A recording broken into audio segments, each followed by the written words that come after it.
Hello, hello, hello. My name's Elder, and welcome home. Jessica Yaniv, Jonathan Yaniv, however you would like to address this individual, they are back. First off, I want to start the video off by saying I absolutely love all types of people. I have no problem with anybody, but this individual seems to be causing quite a stir in the Canadian human rights spheres, I guess you could say. This is somebody who considers themselves a trans activist, if you do not know. In the past, they have gone out of their way in order to create human rights complaints in the Human Rights Tribunal here in Canada. Somewhat of an Orwellian situation, but if you discriminate against anyone who is a minority or protected class within the country, then you are subjected to fines and or jail time because of your actions. And this individual decided to make claims against 16 different women of color who refused to give them a Brazilian wax. And I think we all know the story. We've all seen this person around the internet. Lee, thanks for joining us in the chat there. I think we've all seen this individual around the internet, making their rounds, doing their thing, making themselves known. They like the attention, so this video is not to make fun of this individual, just to bring to light the actions that they are continuously choosing to display. Hey there, Noodle, thanks for joining us. So, yeah, as you just said, Yaniv is a predatorial opportunist. So, that's the situation. This individual, has not only attacked women of color, you could say, for not wanting to perform a service on an individual who has not transitioned and is not the service that they are offering in the establishment, and yet they decided that it was a human rights violation. Also, they've advocated for underage pool parties, topless pool parties, which they would be attending, which makes no sense at all. This person is has quite a record of being questionable, as the lefties like to say, problematic. But I really don't like that word. What's happening now? Why are they back in the news? Well, transgender activist Jessica Yaniv shocked by that gynecologists don't treat men. Did you know? Could you ever have guessed this? Thanks for joining us in the chat there, Putin. Yeah, Yaniv and Onision need to be in the exact same prison cell. That is key. Two of YouTube's Jessica Yaniv really is not a YouTube figure, just prominent on the platform because we tend to speak out about things that are happening in the social platforms. But she is a Twitter predator out there. So this article was written by Georgie Boerman, a woman, by the way. So it's not like, I don't know. Transgender activist Jessica Yaniv shocked that gynecologists don't treat men. Citizens of liberal democracies should take note. Jessica Yaniv is the future personified if we continue down this path. The further a society moves from the truth, the closer it moves to tyranny. So that was a little subheading that they put there. Whatever. Let's get into the story and I'll tell you guys what's actually going on. So essentially, transgender Canadian and semi-professional complainer Jessica Yaniv, who is a biological male, tweeted Monday that he was shocked and to be turned away from a gynecologist. So a gynecologist office that this is the statement from Jessica, but I'm a guy. A gynecologist, I'm pretty sure, is a vagina doctor, someone that looks at your vagina and your uterus and stuff. A trans male, like someone who was born female and transitioned into male, they would need the assistance of a gynecologist still. Someone who was born male and transitioned to a woman, it doesn't make sense. Kilgore, thanks for joining us in the chat. Yeah, it's good. Everybody's coming out today. So we'll keep going. The statement from, or the quote from Jessica, I believe. So a gynecologist office that got referred to literally told me today that we don't serve transgender patients, Yaniv tweeted. And me, being me, I'm shocked and confused and hurt. They are allowed to do that legally? Isn't it against the college practices? And I've gone to Jessica's Twitter, and the tweet isn't there anymore. And so I can only assume, because that she has filed a complaint with the Human Rights Tribunal, so this is now becoming a legal matter once again for this individual who seemed to have not learned from the first time around. She probably was asked to take down the tweet, because that's usually the way things go when it's under investigation now.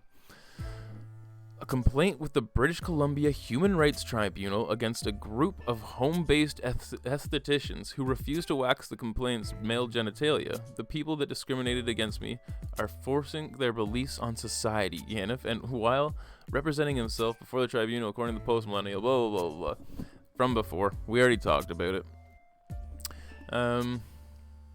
The tribunal ultimately decided in favor of the estheticians, right? Noting that they are not trained to wax male genitalia and did not consent to do so. The decision said Yaniv filed complaints for improper purpose, was motivated by racial animus, employed deception, and sought to punish the estheticians for their bigotry.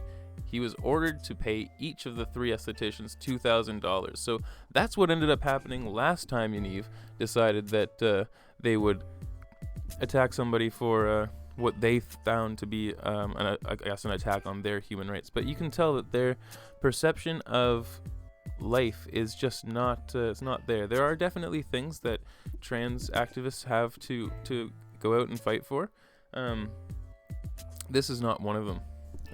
You don't have the right to have a gynecologist look at your male genitalia. It just doesn't make sense. So, let's see. Where are we here? Nevertheless, he persisted. Yaniv is apparently on a mission to catch the bigots, while being utterly surprised to find that a gynecology practice is so bigoted it would not take on a biological male as a patient. Yaniv followed up his tweet writing, "Gynecologists form a part of the multidisciplinary team who engage with transgender and non-binary patients, either as part of the transition stage, performing surgery, or managing pre or post-transition gynecological problems." Blah, blah, blah. Whatever. I can't even read today, guys. But the point is, they literally just said themselves, yeah, they can be a very integral part of the team. But if you are a female transitioning into a male, you would still have the, biological anatomy of a female, and therefore a gynecologist would make sense. If you're a male transitioning into a female, you don't just go to a gynecologist because you feel as though that's something that women do. Women do that for a specific reason. Biological women do that for a specific reason, I should say. So they do. Okay. Yaniv followed up his tweets writing, "Gynecologists, yeah, whatever. The CPSBC told me via email that Yaniv's statement claiming the college has confirmed the incident constituted discrimination is not correct, saying college staff never offer opinions on specific situations discussed over the phone with patients. Staff instead guide them to practice standards so they can make their own decision about whether or not to file a complaint against a physician. But as we all know, this individual does not make the best decisions on their own when it comes to filing complaints." What'd you say there, Lee? Wait, aren't they pushing their ideas on us? I mean, who would have ever thought boys were girls and girls were boys? It goes both ways. She believes that these individuals are pushing their ideas on society, and other people believe that these individuals are pushing their ideas on society.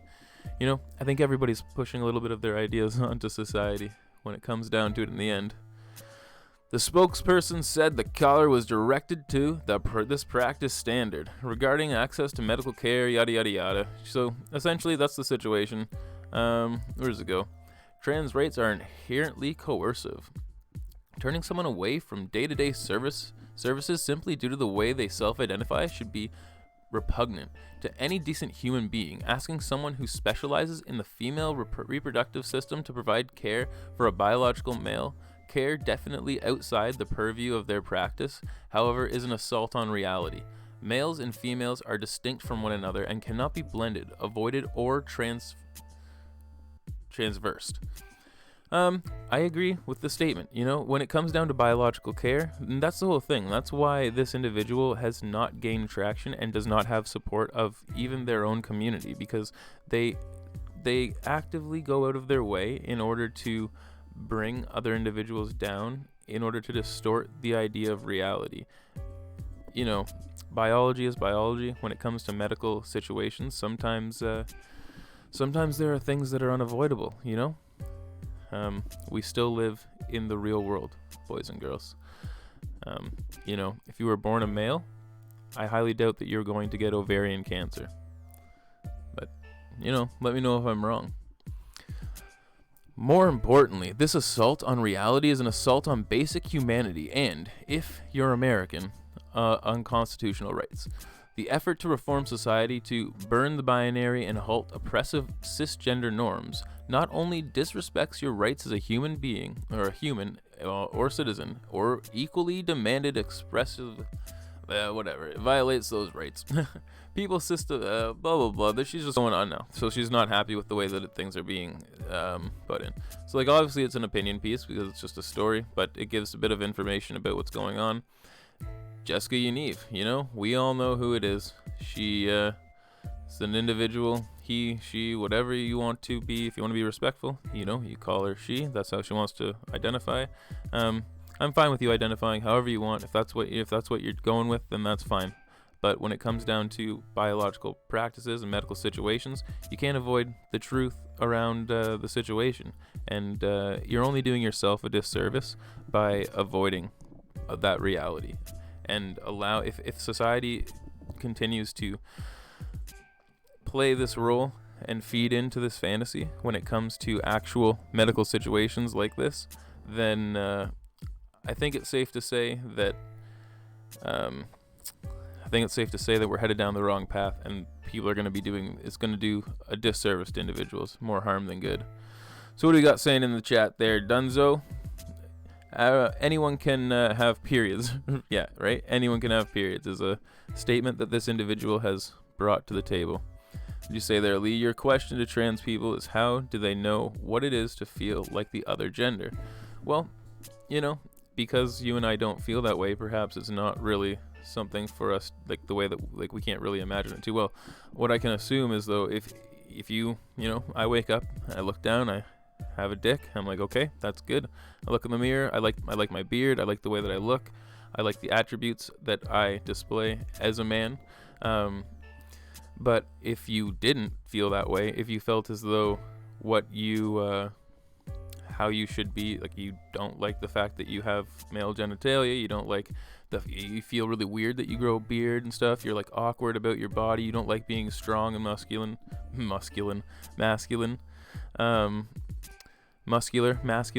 it's I don't know, it would just be completely different, I think.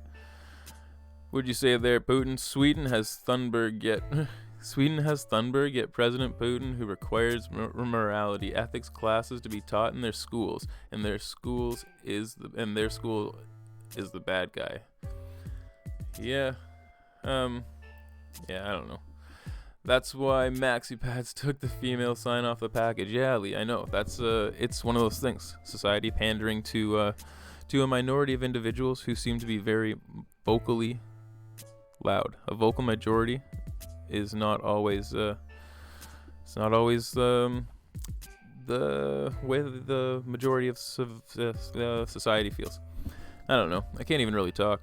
I just thought that it was interesting that Yaniv was back in the news, and they were back at it again. They didn't learn their lesson. They literally lost the last human rights complaint that they filed, had to pay the individuals that they were trying to get in trouble $2,000 each, and she's at it again, back at it again, and with the full support of her mother. And I think it's just mainly a publicity thing. She just wants to get some more attention, and it's just a matter of time. Like you said before, they're gonna do something that's actually quite illegal. I guess obviously faking human rights complaints isn't a bad crime here in Canada, but it should be looked at pretty terribly. So I guess I'm going to pass the question over to you guys. How do you feel about the situation? Is it strange to see that they're back in the news? Did you expect to see Jessica Yaniv back around this soon, or did you expect the controversy to be over? How do you feel? Do you think that gynecologists should service both men and women, or do you think that it's a woman's medical thing? Either way, I want to know what your thoughts are in the comments below after the stream's done. Thanks for joining us in the chat there, Lee, Dunzo, Putin, Kilgore, Noodle, everybody coming out today. Thanks you guys for coming in. If you guys like what happens here, what we do, make sure you help build the channel by liking, sharing the video to someone who may not have seen it, and yeah, if you want to help support the channel monetarily, you can always donate through Streamlabs, have a message pop up on screen. Or if you want to remain anonymous, PayPal and Patreon are always an option. But with that being said, I'm passing the question over to you guys. How do you feel about this situation and Jessica Yaniv in general? So, my name's Elder. It's been another episode of The Open Debate. I think you know the rest, kids. Be your own hero, kids.